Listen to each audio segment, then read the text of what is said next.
this is why in our culture as black people, when the boys turn a certain age, the men come and get him and take him away from the mother because she can emotionally manipulate him.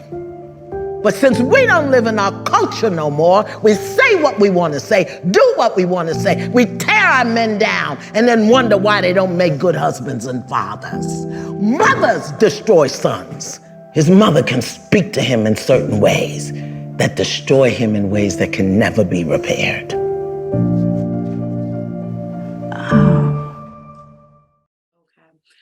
Welcome, welcome, welcome. Welcome to another episode of Naraya Shiloh podcast.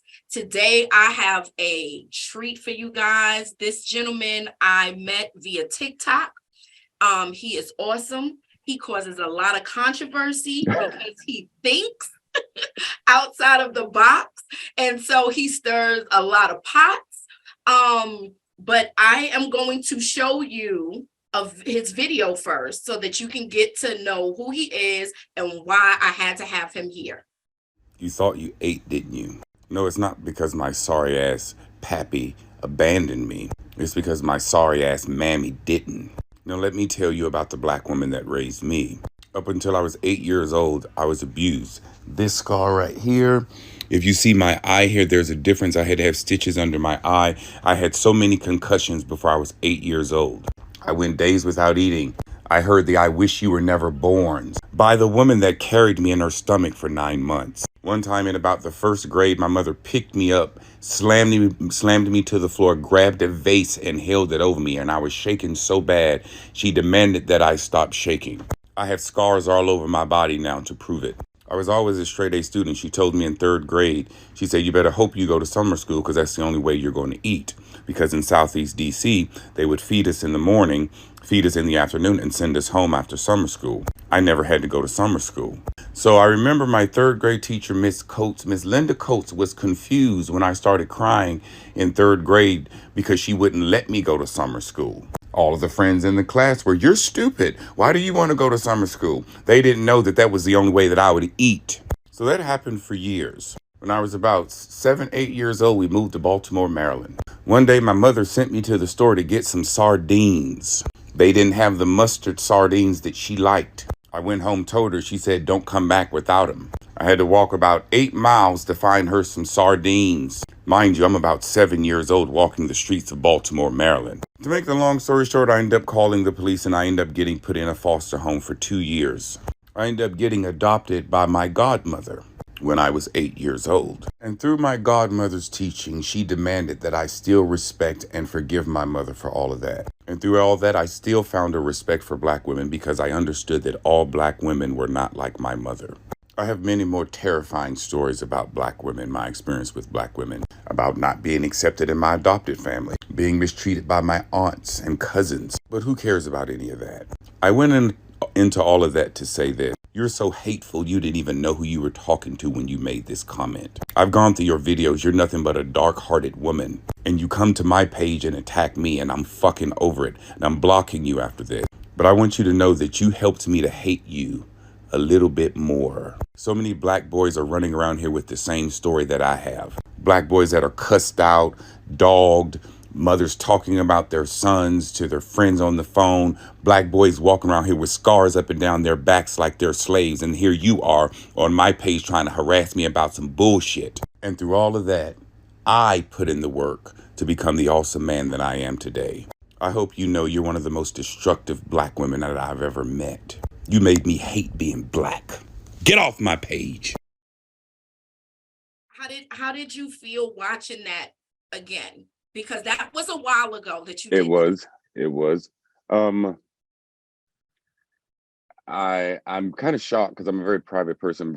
I'm shocked that I went there. But like I said to you, I'm an open book and I don't mind being honest. I'm very honest with myself.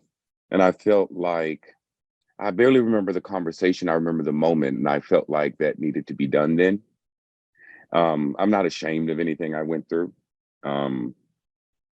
I've processed it. I've healed from that phase of my life. I talk about it openly with friends, with everyone. I'm a survivor. I love that. I didn't become a stereotype. Again, and I love Black women. I love my community. So, hey, it's the past. So, as we were briefly talking about before we got on air, I told you that I wanted to create a safe space for Black Correct. men. I You want did. I want the world to see the sensitive, the vulnerable, the human side Yeah.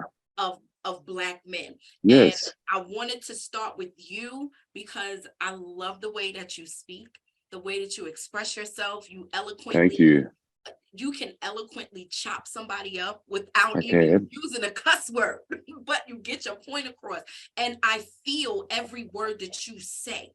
And I mean, from your Passion. I pain, appreciate that. the way that you spoke in that video, man, like I wanted to cry listening to it Yeah. just now because I felt your pain. So can we unpack that? Because we live in a society where it seems to be a war between Black men and Black women, I think so. I think so. which is very, very sad. It is. Black women are stating that Black men are no good, they're rotten to the core and they want to Right. divest away from Black men. But the main point they're forgetting is we're raising these Black men, right? So Yes. we're Correct. creating these men that we claim that we hate so much, right? So Right. Correct. I felt that it was a necessity to see from a personal experience such as yours, Right. how being raised by different women, not just your mom, other women Yes. as well, Yes. Yes. can help you develop into what these women hate, these traits that these women say all Black Right. men tend to have.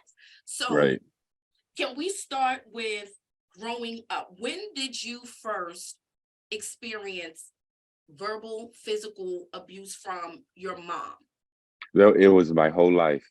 Um, the church that we went to, well, let's go back here. My mom, when I was first born, she gave me to an orphanage. And the pastor of the church that we went to came to the orphanage to get me because the pastor didn't want me in the orphanage. It was a female pastor. She brought she brought my godmother, well, who eventually ended up being my godmother, with her. And my godmother and my mom, or I'm sorry, the pastor, the social workers, and my mom are in the back talking, and who eventually ended up being my adopted mom, she was just sitting there for spiritual support. She said I was filthy, my stomach was swollen, I was malnutritious, all of that. And she said she didn't want me to touch her. She didn't want any of that. And she said for some reason I ran over to her and hugged her neck. And she said she was in love with me from that moment on. And so she kept me for a while. My mom eventually came back and got me, but there was always this tug between the two of them. This is I'm a 70s baby. So this is early mid 80s. And there was just always this tug between the two of them. My mom would move away, so my godmother couldn't find us, whatever. And this is mid 80s.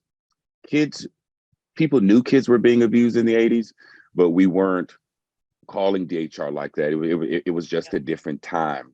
So, my mom would, or my adopted mom would, she would sneak me food. She would sneak me money. She would go up and talk to my teacher. She would sneak up there and talk to my teachers and let them know what was going on. So this was a lifelong thing for me. And like I said, it kind of crescendoed when I was 8 when we moved to Baltimore. But it was just a physically abusive culture for me. Now, come to find out, I've recently, in the past few years, reconnected with my mom and we're fine. But I've realized from aunts that my mom had her own trauma too. She had been molested by my granddad and I never knew any of that. So being an adult now, I can recognize her trauma and forgive her for it. But it was one of the most traumatic things of my life, but it was all I knew. Yeah. Coming home from school, scared to knock on the door because my mom would open the door, beat the crap out of me. And people in the neighborhood knew, even to the point where when I would play with other people's kids, when they called their kids in to eat, they would feed me because they knew. My first grade teacher, Miss Berry, would stick sandwiches in my desk when I would come to school, so I could like, so everyone knew, but again, this was a different time. Yeah. And I don't blame anyone. It was just my experience. And I think I can talk about it so easily because I did grow from it. I am healed from it. I have no ill feelings towards my mother or any parties involved. It's just a very interesting story, to the point where when you look back, it's almost unbelievable. Because people need to understand, with healing, the more you heal, the more clear the trauma becomes. So when you hear Black women on TikTok, when men are going into their life stories and all of that, and they're being attacked for it, women, and they say, well, you need to go see a therapist. No, I see this clearly because I've seen a therapist. Yeah. And it was just culture for me, So now, were you the only child? Did you have siblings? Nope, I was the only child. Wow. Was your dad in the house, and or is it just you and your mom? No, but for a couple of, I think the reason I made that video so passionately is because that day I found my dad. That day, yes, Really? that day I found my dad. He's in California. My mom told me what his name was. I always knew what his name was. And I remember I was making a couple of TikToks, and I was in that vein of family, and I decided to type in his name on Google. To make a long story short, I pulled up his name, saw the number, I called the number, and I said, well, hey, do you know this lady? He said, yes, I do. I said, I think I may be your son. First thing he said was, you are. I've never talked to this man before. The first thing he said, and he's over one of his friend's house, and he's crying, the friend's crying, the friend's like, you even sound like him. And so come to find out, I'm the oldest of 11 on his side. Mm. So imagine growing up, the only child, kind of alone for the most part, adopted into this adopted family. They come to find out you have 10 brothers and sisters, and I'm the oldest. Wow. Now, did he give you any information or any history as to why he He wasn't did. around? He did. He said that my mother, and that's where the passion came from, because I would never call my mom a bitch or anything like that. But I had just gotten off the phone with him, and he told me the story. He said they met at Job Corps. He came from California. She came from Southeast DC.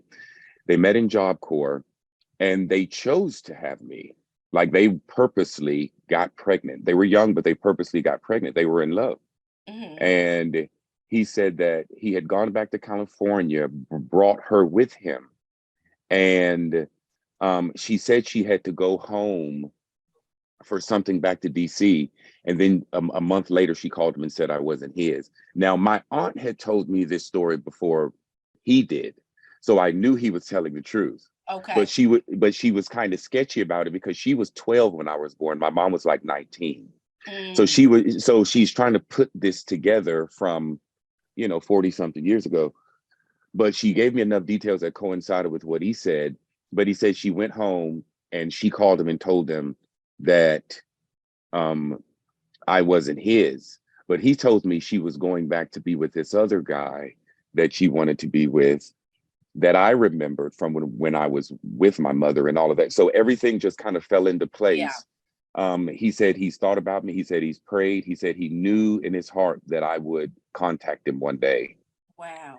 And I guess in that moment he was prepared. And so he couldn't find you because he didn't know your name. He didn't know anything about you. Well, he wrote my mother. She never told me. He's reached out over the years. But again, this is 80s, no internet, no Google. And back then, men didn't know that they really had rights to their children. Exactly. And it was a different time.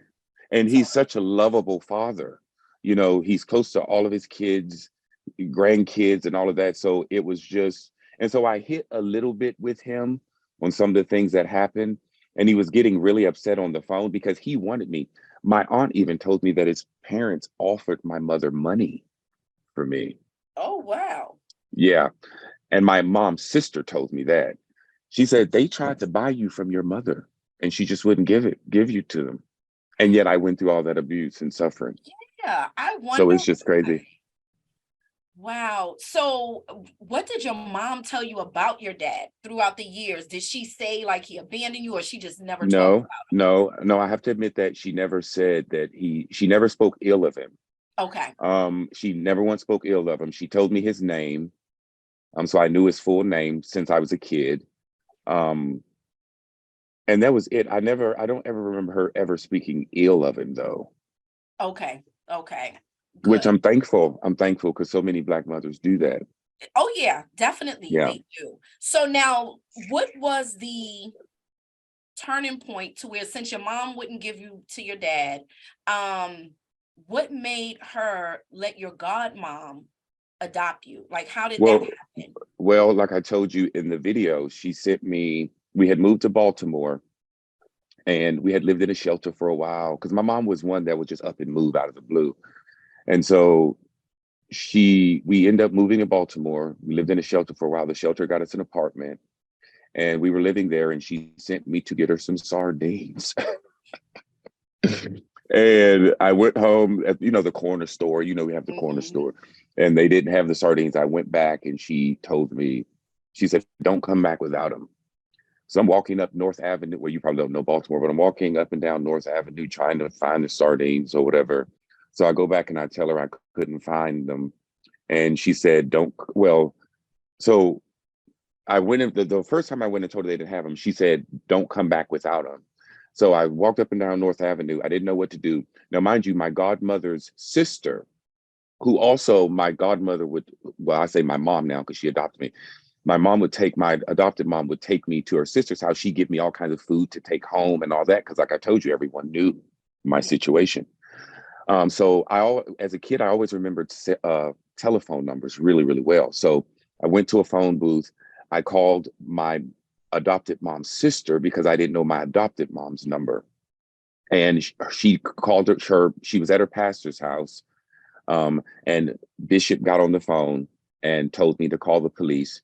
I called the police. I was so scared when he took me back home because I knew if he left me there, I was going to get the crap beat out of me for calling the cops and making this whole big deal. So, but I didn't know what else to do. I'm 8. Yeah. So I remember walking up the steps going there. I was so scared. And the officer started talking to my mom and, adult talk. But I remember the part he finally said, do you even want him here? And I'll never forget, she was sitting with her arm across and she was like, I don't care. That was her. And I saw her. And so he was like, all right, you're going with me. And I never saw my mom again. They put me in a foster home. Um, and I was in about 3 different ones for about a year and a half, 2 years while they did, background checks on my mom and all that. And then they asked me where I wanted to go. I said my godmother. And my mom never showed up to court. Oh, so okay. She never showed up to court. And this is a very funny part. I think I mentioned this on my old TikTok page. After the judge gave me to my mother, my adopted mom, he told her, he said, well, come over here and we're going to get you set up to get, a check and all of that. My mother told the judge, she said, I don't need your money. This might make me emotional. She said, I don't need your money. Just give me my son and I want to go home. And she didn't even let him respond. She grabbed my hand and took me out to her car, her little Celebrity. That's the car she had. And I remember when we sat down in the car, she said, she pointed to my seat and she says, no one will ever take this seat from you. And I remember feeling so safe. I felt so safe. I just remember feeling so safe, like I would never be hurt again. I just remember feeling like I would never be hurt again. And I was just so happy. And I never saw my mom again. Oh my I've God. talked to her, but I still haven't seen her You up about to to this make point. me cry. Oh my God. Yeah, So it's deep. this is the first time that you ever felt safe and secure with anybody. In my entire life. Because mind you, if I'm going to be transparent, I'm going to be transparent. I was molested when I was with my mom, Mhm. over a long period of time. Um, I was bullied a lot. There was this sense of my childhood. I always felt like I had nobody. And I had one of those moms that would say, what happens in my house stays in your house. So even Yes. my aunts, her sisters, they probably would have beat the crap out of her if they knew that she was doing this. My aunt told me that. My grandmother didn't know, and they only lived like a couple of blocks over. But my mom kept me in the house most of the time. I just went to school and came home. Very rarely did I go outside and play. It was just really bad. And I recently explained this to people, and I did not know this was this bad when it was happening. I more recently really understood, like I said, the more you heal, the more clear you see Yeah. things. And it almost seems like a dream because I'm so not that person. I don't carry the trauma around. I don't, and it's just to talk about this like with you and others, it's almost surreal. It's like I'm a spectator looking at this stuff happening in my life because I'm so far removed from it. So now, all of this stuff, was your mom like an alcoholic? Was she on drugs? She was No, doing all of this with a sober mind. yeah. Let me this is a unique part of the situation. I got to the point where I would hope my mom would drink because my mom was the perfect mother when she was drunk, and she didn't drink very much. This was a sober woman that was doing this. I don't know how old you are, but remember the wooden spoon that Black people used to have on the Oh, wall, the yes, spoon and the yes, fork? yes, Okay. yes. She would step up on the couch and crack me in the head with that. I'd have blood running down my head, like just insanity. But when I knocked on the door coming home from school, and she had this little thing when she was in a good mood, she'd come to the door, "Who are you, little boy? Where's your mommy, little boy?" Just, kidding. I knew my mother was in a good mood that day. And she danced around the house with me in her arms. She put her music on. We'd bake cookies together. So being a person that understands trauma myself now, when she was inebriated, that's when she could deal with her own trauma. And that's when she could be a good mother. Even to this day, when I smell cookies cooking, it reminds me of the good moments I had with my mother. Wow. Wow. That had to be horrible to come in, she's in a good mood, and then have the rug pulled from underneath you. Now, how did you deal with that? Like, what was that like? Because what I want to do is I want people to really put themselves in your shoes and feel everything that you went through. So you're having a good time with your mom. How does it go from that to, you know, the terror that you dealt with? Well, it was, if she was drunk that night, she was good. But even if she was drunk, I'd wake up to her throwing all the dishes in the tub, like hitting the shower wall, crashing in the tub. Like she would just have these outbursts. I mean, I've watched my mom, who was a more of a petite Black woman. She had so much anger in her. I've watched her beat up her boyfriends. I watched her punch her boyfriend. This is a beautiful Black woman. Even my adopted mom talked about how pretty she was and all that. I've watched her break her boyfriend's jaws. She just had anger. Wow. She just had anger. And this was culture for me. So I just dealt with it. I mean, I just dealt with it. I definitely wouldn't tell anybody, but people knew. Obviously, people knew. Now, I know that you're healed now, and I know that that Yes. was a process, but you had to go from that 8-year-old scared little boy into Right. a confused 13-year-old little boy Correct. because now you're around another woman, but this woman is loving you and making you She feel is. safe. So, it's conflict there, right? There was a showing of the trauma there. When we first moved to Alabama, that fight, I had that fight. You know what I'm saying? It was more of nobody would ever abuse me again. Like I said, I was bullied before, seems by everybody, because I had nobody there to defend me. And I remember I was about 11 or 12 and got into my first fight, serious fight, Mhm. and I won. And I noticed how everybody in my school changed how they treated me. There was a level of respect.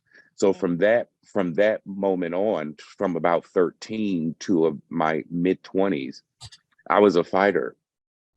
But it wasn't that I would just, I mean, I had to be provoked. I wasn't going around town fighting all the time, but people knew that if you brought the business, I'm gonna bring the Yeah. business with you. You know what I'm saying? For sure. So it was a process with understanding, and that frustrated my adopted mom a lot. And then there was a little trauma added from my adopted family. Like I said, I was never really accepted. But one thing that I always had was I was always a straight A student. I was always one of the, I don't care what fight I got into, I said it on one of my recent TikToks. Art club president, writers club president, academic letter. Arguably my senior year, I was probably the smartest Black person at my school. So people couldn't understand the conflict of me having the anger that I had, but I was successful too. Mm. So I don't know when the turning point was. I can't pinpoint it. I just knew that I just didn't want to be my mother. And I didn't want, I don't know, it just clicked one day that I didn't have to be that way, you Yeah. know? Yeah. But I always read, like I said, I was always an intellectual. I always like read books and, excuse me, self-help books. I remember I bought Dr. Phil's first book. Like I've always sought healing because I knew that there was something wrong. I was intelligent enough to know that something was wrong and humble enough to know that I wasn't evil, Yeah. And this was never, it was never like going to jail or anything like that. It was just, I tell you about yourself. But all of the reading over the years just clicked one day. And I guess I just decided to be a better person. And I became more patient and I guess it was empathy. As I got older, I understood because this is what I was doing with my son Xavier. When he was about 4 years old, I remember he was in the tub and I was teaching him how to bathe, and I let him play in the tub for a while, and I just sit on the toilet. And I remember looking at him at about 4, and I was the age that my mother was, I think, the last time I saw her. And I remember thinking to myself, how could I ever at this age do to him what my mom was doing to me at this age? So I think what happened was the parental aspect is what made me heal, because Okay. I've never cussed at any of my children. I never hit any of my children. I'm not very domineering with them because I feel like the Black community is the only community that feels like our children can't be managed without being hit. Mhm. I don't believe that all Black children need to be hit. No. And no, our children deserve the same lives that white people's children have, that Asian people's children have. And I meant to give that to my child. Yes, I'm sorry. I wanted to raise my children like white people did because I had the Black experience. Yeah. So I think that's what helped. So now let me just go back a little bit. Because Okay. I really want to put like a timeline together, Okay. right? Okay. So now you are with your new family, your adopted family. Yes, Your godmother loves you, you feel she safe, you did. feel secure with her, but you said that you weren't accepted. Was that by like her other children, her No, husband? my, no, my mom knew she was never getting married. Okay. She said that a long time ago. Um, she said she prayed for a son. She said she didn't know she was gonna have one, but she always prayed for a son. So when I came along, it was her blessing. But her family never really accepted me. You have to understand, my mom grew up in Anniston, Alabama. I don't know if you remember the bus burning that happened during civil rights, Mhm, where the okay, that happened in the town that my mother grew up in. And so she was one of 13 children. They were poor. Um, I mean, you hear stories of them having to make hair grease with lard from, well, when they killed hogs and stuff. And she literally had to go to school with no shoes on, that kind of thing. So, but when she graduated, she had my grandmother's sister lived in Baltimore, and she purchased in herself, as soon as I graduated, I'm leaving. And she went and lived with her aunt in Baltimore. And my aunt, or my great aunt, was a gambler, right? mhm. And she died when my mom was 19, and she left my mom everything. because Oh, she never had kids. So that's okay. how my mom went to college, got her doctorate degree, became successful. So I think what was happening in the family was, out of 13 kids, the oldest set probably were the most successful ones. My mom was a part of that set. Um, and the set and the groups of her sisters and brothers that were here were the younger ones. So I guess they felt like my mom should be doing this stuff for their children that she was Okay. doing for me. Um, but I never, to this day, even my mom passed away in 2017, and even now I don't communicate with them. Really? Yeah, I don't really communicate with my family. No. So now, what kind of things did your mom, your adoptive mom, put in for your biological mom to say, well, you need to respect her. You need to, like, what did she tell you about that? Well, I was venting to her. I was still probably about 9 then. I was still probably about 9. So it was still new that I was with her. And I was said something that she deemed a little bit disrespectful. Mhm. So she put an end to that real quick. She was like, I don't care what your mother did to you. You're fine now. You're fine. You'll understand later why your mom treated you the way she did. But right now, you're fine. And you're going to respect your mother as long as you live in my house. I don't ever want you to talk about your mother like you just did again.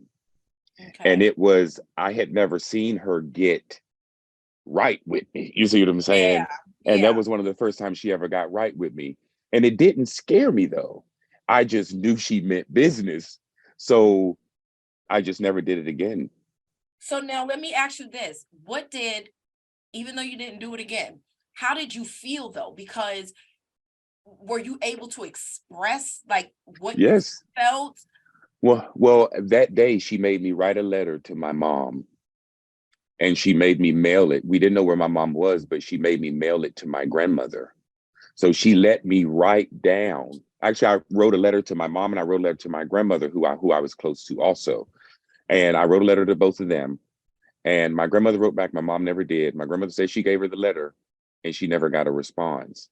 So it was this heartfelt, respectful, because my mom, proofread it, but it was this respectful honesty of being hurt that you abused me. Mm, And I guess that's probably what got it. I was able to get it out. yeah. And I was still young, and I really still couldn't understand the full gravity of what I had experienced. I was just, I think that the happiness and joy that I felt of just being free from that outweighed the experience. Does that make sense? No, 100%. I get it. Yeah. So let me ask you this now. So now, okay, you said from about 13 to 20, in your mid 20s, you were a little aggressive, not, you Yes. know. So Never now, going to jail or anything, but just, yes, you were just yeah. if somebody messed with you, they was going Do to you catch hear their me? hands. Do you hear Okay. me? Do you hear me? Do you hear me? I'm So good with these now, old hands too now. so now though, how do we women now? So now women. So now we're at the age where you start to look at girls and you want to, Hmm. be in relationships. What was your view on women? How did you feel about women? See, I never had the toxicity that men have from those. I never thought it was all black women. I never, because I was a very intelligent child, Mhm. so I always could compartmentalize, and I knew that was a mother thing. I knew that was her, because again, I played with my friends, and their mothers were nice. I saw goodness. I saw it on TV. I knew that this was something, I couldn't quantify it completely, but I knew that this was something that was a my mother thing. I Mm, never blamed. I never was harsh in relationships. I never. But the thing is I did have this stint of dealing with abusive women, because I mm, was one of those men that said, "Well, hey, I like strong women," and I thought being strong was being mouthy, and I knew I'd get hit sometimes, and I knew, I thought that was part of a relationship. And then I realized it wasn't, you mhm. know, And so, I had to do a little bit healing from that. My healings came in stages. Okay. My healings came in stages. I would heal from this aspect of things here, then I would heal from a different. And so I'm still healing from, my last wife's stuff. And like, even with her, there was still that remnant of being with that type of woman. Like, I've never been with a woman that did not hit me. I did not even realize that until after my divorce. Really? I've never been with a woman that didn't hit me. Never. So did you pick them out, or do you just feel like they just gravitated towards you because you were somewhat broken, or how did you? Well, I've never displayed brokenness out. That's why people are so shocked when they hear my story, because it was never. Now the people that knew me when I was angry, if you're smart, hurt people hurt people. Yes. So you could make that claim, but in terms of what I exhibit, how I display myself, I display strength at all the time, all time. I just think I've always been very compassionate. I've always been very patient. I'm a Taurus. I've always been a very loving person. I've always been a person that did not want to do to someone else that hurt what I didn't want to do to somebody what happened to me. I was always mindful of my abuse my whole life, and I never wanted to do that. And I think that radiates with me. Women always feel safe with me. Um, women, I think women, when they meet me, they know that I'm a good man. Yeah. And I think I chose bad women, and I accept responsibility for that. I think I chose bad women because they exhibited some of the characteristics of my mother. But a son always loves his mother, both of them. That's right. Does that make sense? It does. So I just think I was just looking for characteristics of my mother, because both my adopted mom and my biological mom were, I guess you could call them, pretty women. My biological mom was more brown skinned. My adopted mom was more lighter, and I always went for women that looked like my mother. And so, it's probably that child, because that's still my mother. Yeah. And so I just. I think I went for women with bad attitudes, thinking that was strength. Yep. And then it's just not. That's an excellent point, because I think that's why a lot of men do it. I agree. Because I again, agree. we think that the yelling, the screaming, the aggressiveness, that's being strong, because I'm not taking any of your mess. I'm speaking, my thoughts. You're not going to tell, and it's really not. It's not. Really, it's not. So, but what do you think you took from that, though, from your childhood, with everything that you've been through, that you displayed to the world, like anything negative outside of being aggressive and wanting to fight in your teenage years? What did you need to heal from personally? Not what your mom did to you, but the repercussions of how it affected me. Well, it made me very insecure in a sense. Like I told you, like intellectually, I was always strong. Scholastically, I was always strong. And I think that helped cover a lot of the insecurities, because they were there. They were there. I think that's what caused me to be drawn to quasi-toxic women. And so I got to add this part, because if I'm going to be transparent. See, I would be attracted to these toxic women, and then they would push me, and then that self-protective side would come out. Now, I was never a man that would beat women, but you think I will, you know what I'm saying? And then so it was all of that. It was the back and forth, in and out of the trauma, because the good was there, but if I had to give a one word, I would say insecure. But I was never insecure about looks. I was never insecure. It was, will a woman ever love me? And I struggle with that now after my marriage. I struggle with that. I have a lot of women wanting to be with me. I mean, not a lot. It's not like I'm Shamar Moore or anything, but I do me very well. And I'm built for family. Like, like I said, if I want to be honest, I'm going to be honest. I've not had sex since March 2020, right before COVID hit, is when I made my wife leave my house, because that's the good part kicking in. I'm very loyal and I refuse to cheat, even though we were separated. And I have not talked to her since, except for through a few text messages a couple of times and a couple of emails. But I'm married. So, so I always said I wanted to leave this situation saying that I did right from the beginning all the way to the end. Yeah. And so she moved away. The reason the marriage was drawn out so long because she moved away, so we couldn't find her, whatever. And then I really wasn't pressing it then because I knew she'd come around. And so we ended up finding her, and we ended up getting the divorce. And like I said, my divorce was only finalized about 4, 5, 6 months ago. So that whole time I felt married, so I was not going to cheat. And I just haven't chosen to, you know, try to have sex with anybody. But that's not what I'm on though either. Like something that I struggle with is in terms of what a man is supposed to be. I just resolved probably a month ago. It was like, your friends are telling you you're supposed to be doing this and you could get that girl, you could get that girl. But who am I really? Like, who am I organically? I am built to be a family man. I don't want, I feel like a lot of women do. I'm precious. I don't want to give myself to everybody. That's Like right. I'm like my ego is not boosted having sex with a lot of women.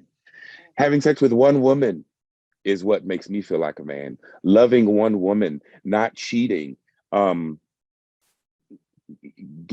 still being a man, because I don't want this to sound weak and sensitive, because trust me, I'm a man and I run my house. But the Mhm. Bible says, love your wife like Christ loved the church. So, and he died for us. So what does that mean? The Bible gives strict stipulations on what love is. Love is patient, love is kind. And those are the things that drove me in my marriage. I was in my marriage like a Christian man. Okay. I was very understanding. I was very loving. And I think, like I said, going back to my childhood, it was, I guess, with family and the raising of children, that taught me what not to do. Mhm. It taught me, because I remember what being cussed at felt like. And I knew the love I had for my mother. And you don't have to do that. I'm your son. Yeah. You know what I'm saying? I love you. So I carry that into my marriages, into my relationships. I'm not the enemy. You don't have to fight me. I want to be here with you. I want to better myself for you, with the help of God. I just need you to better yourself with me. And that's not what happened in my marriage. Wow. So now let me ask you this though. Now you touched on it and said that you were molested when you were younger. I was. Was that something that you shared with the women in your relationships? And if so, how did they respond to that information, especially when they're angry? I've been called gay. This is in anger. I've been called gay. I've been called this. Um, one of my more serious relationships, we were arguing, and that came up.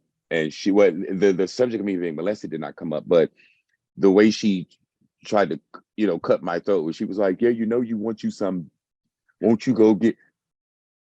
Yeah. You know what I'm saying? So it's like those are the kind of things that I don't come back from, and that relationship was dissolved like quickly after that.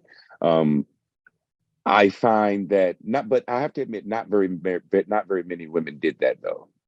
Not Okay. very women, no, not very many women did that. Actually, I would probably say that was the only one that did that. I always got support from Okay. women in that way. I have to say that for my life. Okay. So is that something that you like, when do you tell that information? Like, is it like in the beginning of your relationship when you feel comfortable and close? Like, what makes you share that information with a woman? Well, I think what helps is I'm not like traumatized by it or anything. So for me, it's if a girl says something, we're on a date and she says something like, I was sexually assaulted by a guy, and I was like, well, I was molested too as a kid, just very nonchalantly, because Okay. I'm not broken by it. So to me, it's something that's easy to talk about, and I think it helps women to understand, good women, it helps good women to understand their man better. Now, I am also a survivor of molestation, right? And I know that what that does to you mentally. It Um, does. it really, I know I use it as a crutch for certain Hmm. things throughout my life as an excuse Okay. to be subpar or whatever. Right. Um, I I hate talking about this, but do you think that enough recognition, enough light is shown on men and boys that this happens to? When this happened to you, what were you thinking? What did you need? Who did you need to make you feel better in that situation? And who did you trust enough to say, hey, this is what's happening to me? Well, that's kind of, it's obviously, I told my godmother, but again, this is 80s. My mom already had her issues, so it wasn't like she went and told my mom or anything like that. And by the time my godmother knew, I was out of the situation. Mhm. It was my mom's godmother's son, so basically her godbrother. Mhm. And we lived with, when I was probably about 2 or 3, we lived with my biological mom's godmother for a while. You know, my mom was down for a minute, and I slept in the bed with him. And you have to understand, it was routine for me. I did not know, it was just routine. It was just And how old were you when it first started? probably about 3, 4, somewhere right in there. And it was just routine. I didn't know. And that's what it is for most of my life. That's what I try to relate to people. When this is culture for your life, you don't have anything to compare it to, Yeah. you know. Um, my molester would, we'd be at home alone and he'd just tell me to come over there and play with, we don't want to be too vulgar. And that Yeah. was just normal. That was just normal for me. That was just normal. I knew that's what we did, and that kind of thing. And so when my mom moved out and got her own apartment and that kind of thing, and my adopted mom came and picked me up and I told her about it, I remember she looked at me in shock, like, and I think I actually told her not to tell my mother because I was scared I was going to get a whooping. So she never did, but she told the pastor of the church. Everyone in the church knew. So they were really supportive in the church that we belonged to then. My mom would pick me up on weekends and then take me back home Sunday. And I do want to throw this in there. When every Sunday my mom would take me home, they would literally have to pry me off of my mother. Like, I mean, legs flailing, like pry me off of her. And later on, she told me she would just crawl the way home, but she always would tell me, we're going to be together one day. And so that was that hope that I always had Yeah. for her. But she was the safe space for me to talk to about that, because my mom had done counseling herself, meaning counseled people Okay. and counseled raped girls and that kind of thing in her career. So she was very familiar with the characteristics of it, and she knew that something happened. And one of my aunts, the 12-year-old aunt that was born, she told me, she said that she had come over there to see me, and I was in a corner, balled up in a corner, and she said something's wrong with him, but everyone just blew over it because she was like 15, 16, Yeah. you know. So and then when she I did not tell her that until within the last 3, 4, 5 years. My that aunt, I didn't even tell that aunt until the last, it was right after COVID. Me and my wife had separated and I was confiding in her about some things, and I just let her know everything about my mom that happened, everything. She was like in tears. She said, why didn't you tell us all of this stuff was happening to you? Why didn't you tell us that your mom was doing all this stuff to you? And it was the 80s, man. It was the 80s. It was, and then I was scared to death of my mother. Yeah. I was scared to death of that lady. I just don't think that there's enough. I mean, there's all of these resources for girls and women that are victims of rape and molestation, but for It is. men, there's none. And men and boys don't tell because they don't want to be labeled as, they are not heterosexual, that they want Exactly. other men, or you're weak, Yes. or people use it as ammunition when they get upset with you. And Yes. there's nowhere safe for you all to really express this and to heal from it. So I thank God that you were able, that he blessed you with the strength to be able Yes, he did.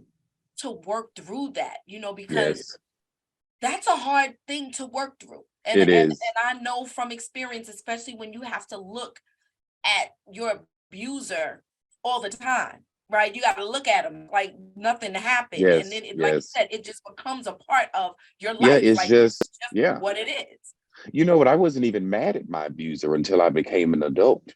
I didn't know, like, even though my adopted mom said that that was wrong, that that happened to me, and I had all of this support from the church, I really wasn't traumatized by it, like consciously. I wasn't, because, like I said, it was culture for me. I didn't know until I became an adult or got older and understood that should not have happened. You know what I'm saying? Yeah. It wasn't. So I think I was very lucky. I don't know. I guess I think God built me in a way to where I could process it and get it out of my mind. Hmm. You know, and I think I'm very lucky that I had spiritual people. I've always been very spiritual, even as a kid. Um, always believed in God. Always knew God was there for me. And I think that brought comfort for me. Okay. But so many Black men and Black boys don't have that, and it is a stigma attached to it for men. And I have most of my friends have always been white, and um we've openly talked about it in front of our wives. There is a drastic difference between the white community and other communities than Black people. White people openly talk about mental illness. There, it's not a taboo. Nobody, their wives, their husbands don't use it as ammunition later. They're open about having anxiety. Husbands run to their wives, baby, I have anxiety. I feel like I'm about to have a panic attack. And she gets into nurture mode. Baby, sit down. It's fine. It's fine. You've been stressed out. Listen, it's fine. And then the friends come, and I've seen white friends crown each other's shoulders. Like, it's a different environment. And I think that helped for me too, Hmm. because again, I wasn't accepted with my family wholly. So when I was out in the world, most of my friends were white. So I had that peace with them. Okay. So I think that helped too. I was around men that were secure in their manhoods, Hmm. that could talk about such things and have support from women. So I guess that's why I never, aside from that one I isolated think time. for us as Black folk, men aren't a lot of men aren't secure in their manhood because they're getting the definition of what a man is from women, From their mothers. right? Exactly. So they're getting it from that. So, and that changes, depends on what the mama feeling. If she PMS in the day, Exactly. is she happy, is she whatever. So Exactly. that changes. So you don't know what a man is supposed to do and not do. You I know, don't think most Black men know. I really don't, because after being on TikTok, I've become more watchful mhm, with Black men and the interactions between Black men and their mothers. I'm convinced, even in my family, I'm convinced that the majority of Black mothers dominate their sons. they do. I'm convinced of that. And you can't have that when you have a flourishing young man. When a let me explain it this way. This is something my mother understood. When I would snap in my teens, she would let me, Hmm. in the way that a white kid would say, I hate you, mom. Uh-huh. We don't allow that in the Yeah. Black community, but my No, not at mom all. did. My mom, because my mom was seasoned enough to know that I was coming into my manhood. I was Hmm. starting to, I was coming into my manhood. She knew what manhood was. Hmm. And so she knew that that was just the boy becoming the man. She knew I loved her. She knew my intentions weren't to disrespect her. She didn't feel challenged by my manhood. And Yeah. I think a lot of Black mothers who don't have healthy relationships with men themselves Hmm. see flourishing young men their manhood as a challenge to them. Absolutely. Absolutely. Because when they're babies and they're boys, it's fine because they just do whatever Do you what you say. say. Exactly. But as those babies and boys, you're trying to groom them into the men that you ideally think it should be. And let me tell you, God's been making men a really, really long time. Mm-hmm. He does not need a woman's help. He Okay. doesn't. Love your child, love your son, but the women are complex. And I wouldn't dare try to tell a woman the essence of what being a woman is. I can Yeah, give you characteristics and things on top from experience, but I can't really tell you what a woman is. that's right. And so many mothers are trying to do that. Tell a son what he is. And so many Black boys have trauma from their mothers. So many Black boys have trauma from their mothers. They do, but you know what? Because even if you listen to what women say, and I'm only gonna say Black women because that's what I care That's about just in our community, right. Me right? too. I agree. Right. So I'm just gonna talk about Black women. If you listen to what we say, I'm the mother and the father. No, And you're not. we're not. We're just the mom that just, that don't get a break. You know what I'm saying? Because we're the only one there. And so, but I think that somewhere, because they say when they wish each other happy Father's Day and things like that to single moms, it is conditioning them to really think that you can tell this boy what it is to be I think a man. so. I think so. And the only thing they're doing is they're shaping them into the man that they wish they had, Yep. And this instead of and shaping they him into the send them man he needs to be. And they and send they him into the send them world. unprepared. And Yes. and and and Yes. with this imaginary woman and an imaginary way that life is going to be. And then when they get Yes. out there and they meet all of these neck rolling, I need a zaddy and you got money and buy me a Birkin, and they like, hold on, that's not what my papa said. Or either the boy is groomed for the mother. So even if he finds a real woman, he's he can't be what she needs him to be because the boy's groomed for his mother. Because she couldn't keep a man, right? So Right. she's So now making him I'm instead. groomed Yep. to make you happy. I'm Yep. not groomed to make a woman happy. I'm groomed to make you Exactly. happy. That's why so many boys, Black boys, grow with the burden, because it's a burden of feeling like it's their responsibility to take care of their mothers. At a very young age, boys are forced into manhood. It's called emotional incest. With emotional incest, you're forcing this 7-year-old to be in this boy. I don't think 8-year-old boys should be told they're the man of the house, because they're not. Don't Exactly. tell my son that he is not the man of this house. He is a This is little boy. this is why a lot of them go out and sell drugs Yes, yes. I and made a commit TikTok about that. crimes. Yes, to either help their mother pay bills Yep. or to at least take care of themselves so Yes. their mother doesn't have to take care of them. Absolutely. I don't Absolutely. believe any Black boy grew up at 7 playing with action figures saying, I want to be a drug dealer when I grow. I don't think no Black boy as a kid No, thought that. no. But but their life necessitated them doing that. That's And that's not exactly. discussed. This isn't discussed. It's We're all not, drug no. dealers and gangsters. You're just a bad seed. Yeah, you're That's just a all. bad seed. It's a bad seed that needs Yes. to be, we need to get rid of you. And Yes. that's why I really wanted to do this, was because we need to talk about and I unpack, think so. like, women, what do we do to contribute to this problem that we're in? Because we do have a problem out there, We right? do. There are We a lot do. of bad seeds out there, We do. right? It is. It's a lot of rotten apples, but they weren't always rotten. No. So what happened? And so we've got to, Black mothers are going to have to accept some responsibility. It doesn't mean you were a terrible mother. A Yes, lot of Black mothers did the best that they can do, but yes, you can plant seeds in your son. Let's say you had your child at 20. Well, you weren't mature then as a mother. You were mhm, learning as a new yep, mother. There's a possibility you made some mistakes then, planted some seeds then that didn't flourish until the child was 16. yes, Entertain that possibility. Yeah, you're a good mother now at 45 because you've matured and mhm, you figured out money and you figured out this raising kids thing, and you now you got grandbabies that you can love on, but you've got to go back in your mind and consider, Black boys are just as human as other boys. And if there's a possibility you said something, did something that caused trauma, but because Black men's humanities have been stolen, get over it. Be a man. It ain't that big of a deal. No, all 8-year-olds are going to react to trauma the same. That's right.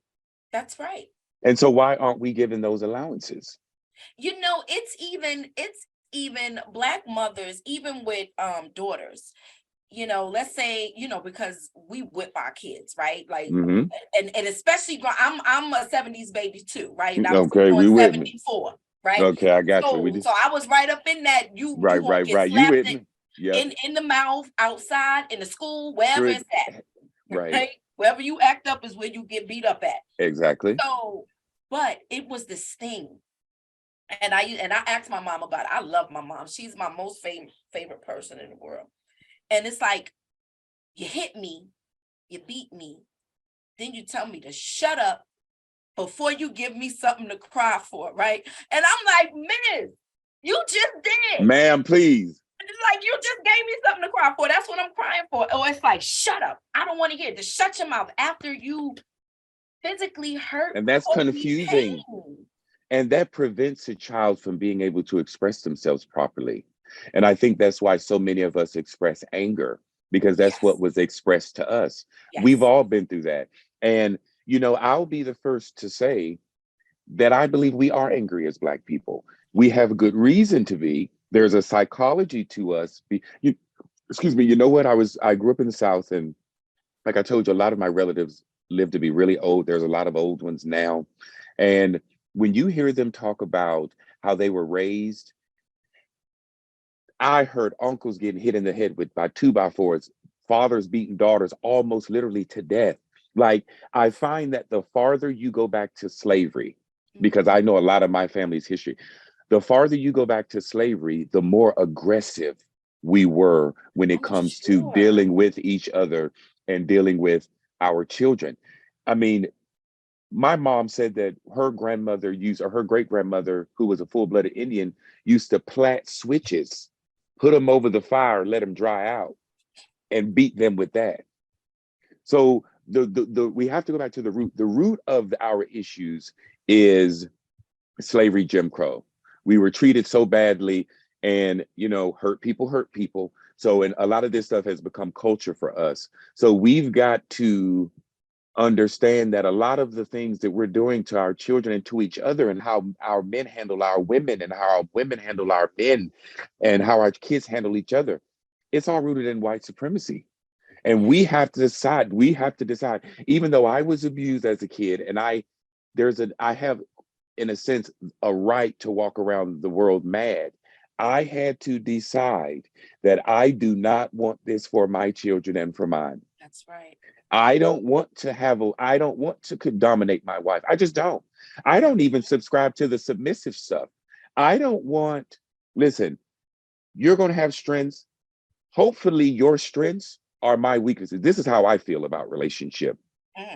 I'm hopefully wanting to find a woman whose strengths are my weaknesses. Listen, if I'm weak in that area, you weak in that area, who gonna defend us? Exactly. You know what I'm saying? So for me, it's not a competition.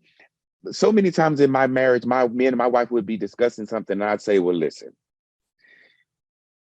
you are stronger in this area than I am. So how about I let you handle it? Even if it doesn't work out, I know if I handle it, it's not going to work out, because it's my weakness. I'm not going to do right. That's right. So you handle this part. If it goes wrong, that's fine. I don't mind submitting to anyone that's stronger than me, especially if you're on my side, especially if you're rooting for me. So we both have to submit. So I don't agree with the way men are presenting this submit thing. I don't even like the word. I'm not attracted to no woman that's kissing my ass. It's your job to help me to be the best man that I can be. So I welcome you checking me. I'm not sensitive. Check me. My wife had to tell me one time, you being a little hard on the boys. Yes, ma'am. You're not telling me that because you're trying to be the man. You're not telling me that because you're trying to usurp authority over me. You're telling me because you don't want me to cause the same trauma in them that I've talked to you about, that I experienced. No, for sure. That's how I think about things. For sure. So I really see relationships differently than a lot of Black men. I don't want a wife submitting. When I use the word submit, I only say that to women that are aggressive and contentious.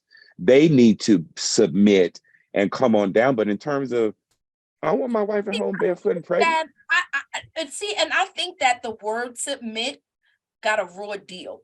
I think somewhere I agree. in it got muddied and it got ugly because God told us to submit, right? And To if it each wasn't, other.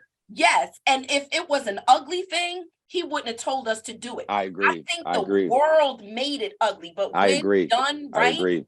like you're saying, when Yes. done with balance, it's a beautiful thing. That's It how it is. It flows. is. It is. It is. I agree. Because the times my wife have checked me, my granny used to say, "Don't let me walk out of the house with," this old Black lady, born in 1924. This is just how she talked. She said, "Don't let me go out of the house with my skirt or come out of the bathroom with my skirt tucked in my stockings. And you don't tell me because you don't want to hurt my feelings. Don't let me be in the world wrong, embarrassing the family. I'm a Yes, representation of you too." that's right. And That's and right. and I try to explain it to women this way. Because of, you can read this in scripture, because Eve did what she did, her punishment was that her husband would rule over her. Hold on a minute. Hold on. Was that her husband would rule over her and she would have pains giving birth. But there's a caveat to that. Mhm. Yeah, while you're ruling over your wife, he said, love your wife like Christ loved the church.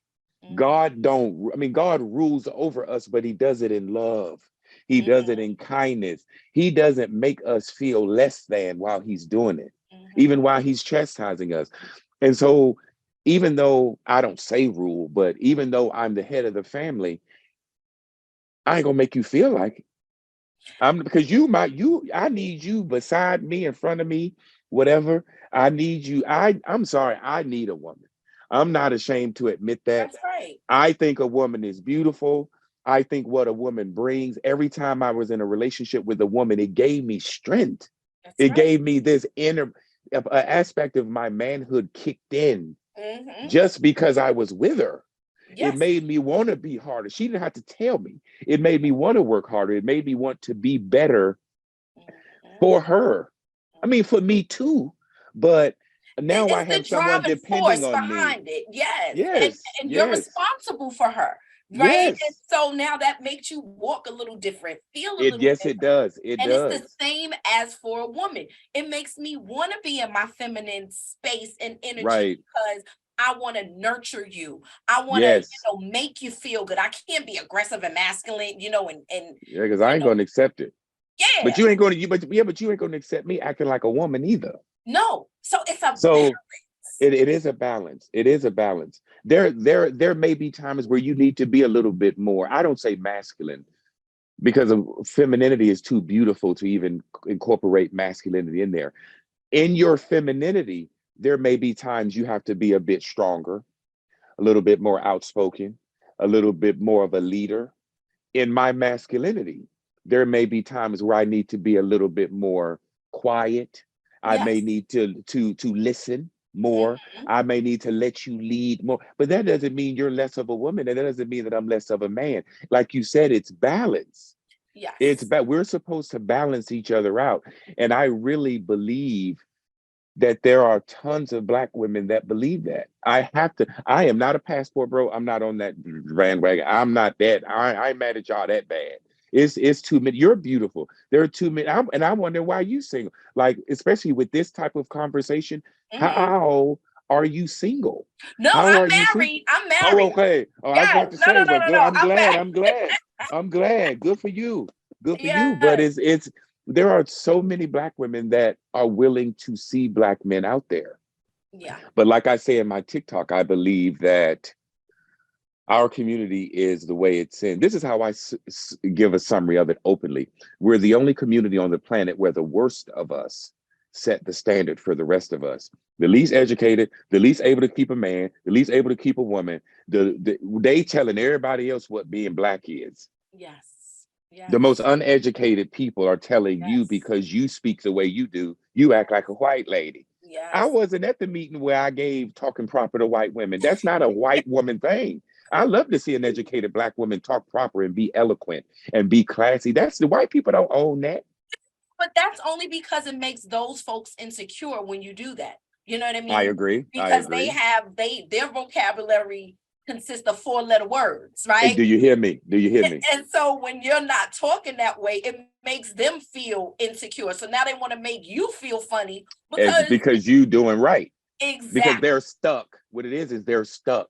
Yes. They're stuck, and that's all they know. So they're going to degrade you for Yeah. wanting to be better. Yeah. And we are the only race of people that make each other feel funny or try to feel bad because we want to elevate. What I is agree. wrong with elevating? I don't know. I don't know. Is stuck people do that? Stuck people tend to glamorize. I found this in life. Stuck people tend to glamorize where they're stuck. Like women that refuse to put in the work to lose weight, they're the Mhm. ones that jump on the I'm big and beautiful bandwagon. Now you think of Monique, you think of everybody that came out with that big is beautiful and big can you can be big and Mhm. beautiful, but all of those women lost weight. Uh-huh. Monique, Uh-huh. everybody lost weight, but Yep. yet, but when they couldn't, it was so people do that everywhere. People tend to glamorize where they're stuck and make them and attempt to make that a proper standard, and you can't. I like that. I never thought of it from Yes, that look at every perspective. aspect of life. Look at blue collar workers who aren't intelligent enough to become doctors and lawyers. You hear them say, I hear it a lot in the South. Well, at least I work hard for my money. The doctor, they're just lazy. They're just, and it's just I see it everywhere in all Wow, aspects of life. that's good. I like that. And I am going to add that to my repertoire Yes. because I didn't think of it like that. But so now, is there anything, because I'm not going to keep you long, we've been here for about an hour. Um, is there anything that you would like for people to understand about Black men and internally, like who you are, who you all are? What do you feel? That you are human, that you are people? What would you like your Black women to do and to understand? Let me say that. What would you like Black women to understand about the psyche of the Black man? Well, you hit the nail on the head earlier. I think our humanity needs to be given back. Once we're truly understood, once our humanity is understood or given back, then I think because women need to understand. Listen, if we're married and our child dies, I feel the same pain you do, but you're allowed more so to grieve than I am. I have to be strong. We have to understand that, hey, if you cut me, I bleed too. Men experience depression, men experience anxiety, men experience all of the emotions that women experience, not because we're women, but because the humanity aspect of us that's taken is the human side. We are human, and we're expected to not live in our humanity, and I don't get that. Understand that we are human too, but that's so much deeper than what I could say in this podcast. It's and I think you understand that Black men are human Very much and so. that we experience the same emotional roller coasters as everybody. We feel disappointed. We want to make our women happy. We Mhm. do. And at least those of us that are good are. And then I think those of us that don't, it's just trauma. I think there's an innate nature in a man to want to make his woman and family happy. I think most Black men love y'all. I do. I Mhm. think the ones that go on TikTok and say crazy stuff, they're just angry. But Yeah. just like when Black women were angry when they were saying all men are dogs. See, Yes. we're experiencing the same thing. We're just displaying it differently. Yep. So so just please, Black women, take into consideration our humanities. Yeah. Really research what humanity is. Use your empathy to connect with us and understand that the same stuff that breaks your heart breaks ours. The same stuff, the same reason you cheat is the same reason we cheat. Maybe we're not getting enough at home. Maybe we didn't get attention. Maybe we didn't. It's the same stuff because we're human. Yeah. And that's my summary. Well, I love it. It was beautiful. I love talking to you. I love watching you. Can you tell the folks where they can find you and follow you on TikTok? Well, my TikTok name is Prodigy Online 3.0. It's my third account that's been deleted. I'm not big into, so I don't have like a YouTube page. I just have a TikTok and a Facebook. And but a lot of friends are telling me that I should kind of do the social media thing and start a YouTube. So I'm working on it, but just pay attention to my TikTok. And I do want to say this about my TikTok before we go. I went through yesterday and today and deleted a lot of videos because it seems like I make a lot of videos when I want to dispute something. And I don't want my TikTok to come across like I hate Black women. So I went through and I deleted a lot of videos because it was looking a little bit too Black women, Black women, Black women, Black women, Black women. So I posted about 6 videos today, more fun, more light videos. And I'm going to start talking more about the amazing Black women that I know, like you and like others, because it's time for us to connect. I'm over arguing with Black women. Listen, if you don't like Black men, leave us alone. Let us that are trying to build families be over here and let us have a conversation. Those that are trying to build wardrobes and all of that, y'all be over there. There are plenty of us that are still rooting for that white picket fence. We're all not trying to be Beyonce and Jay-Z. Some of us are good with having the 2.5 kids, the white picket fence, and loving kindness. We don't have to be millionaires. Let's just work hard, save up so that we're not living paycheck to paycheck, and let's enjoy one another like a family. Love it. I love it. Well, thank you so much, brother. And I will be, I'm still going to be following you on the TikTok, yes. loving it and commenting and all of that. And thank you for so having much. me. No, thank you for doing this because I wanted to do this with you for a long time. You have. And this is my first time ever doing this. Well, I'm definitely going to ask you to come back when I do please a panel. Do. When I do a panel, because I love your opinion. I love the way you speak. I love, again, your thought process, your mindset. Thank you. So when I do panels, you're going to be the first one on my list. So let me know. Let me know. I'll be there. And I'm here to support you too. So anything you need from me, just let me know. I appreciate it so much, brother. I will see you on the side of TikTok. and listen, post this, whatever you need to do. I said everything I wanted to say. I wanted to be transparent. Black men need to hear this. Black men need to hear this. They do. Yeah. And I think they are going to feel you. And I also need Black women to hear this and feel this, to understand too. So thank you for being so transparent.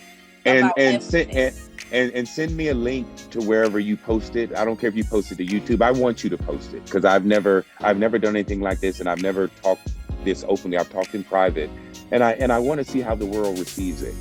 Okay. I'm excited. I give you permission to post it wherever you want to. Well, thank you. I will definitely send the link. I'm going to post it to YouTube, and I'm definitely send you the link. All right. Thank you, baby. All right. You have a good day. You too. All right. Bye.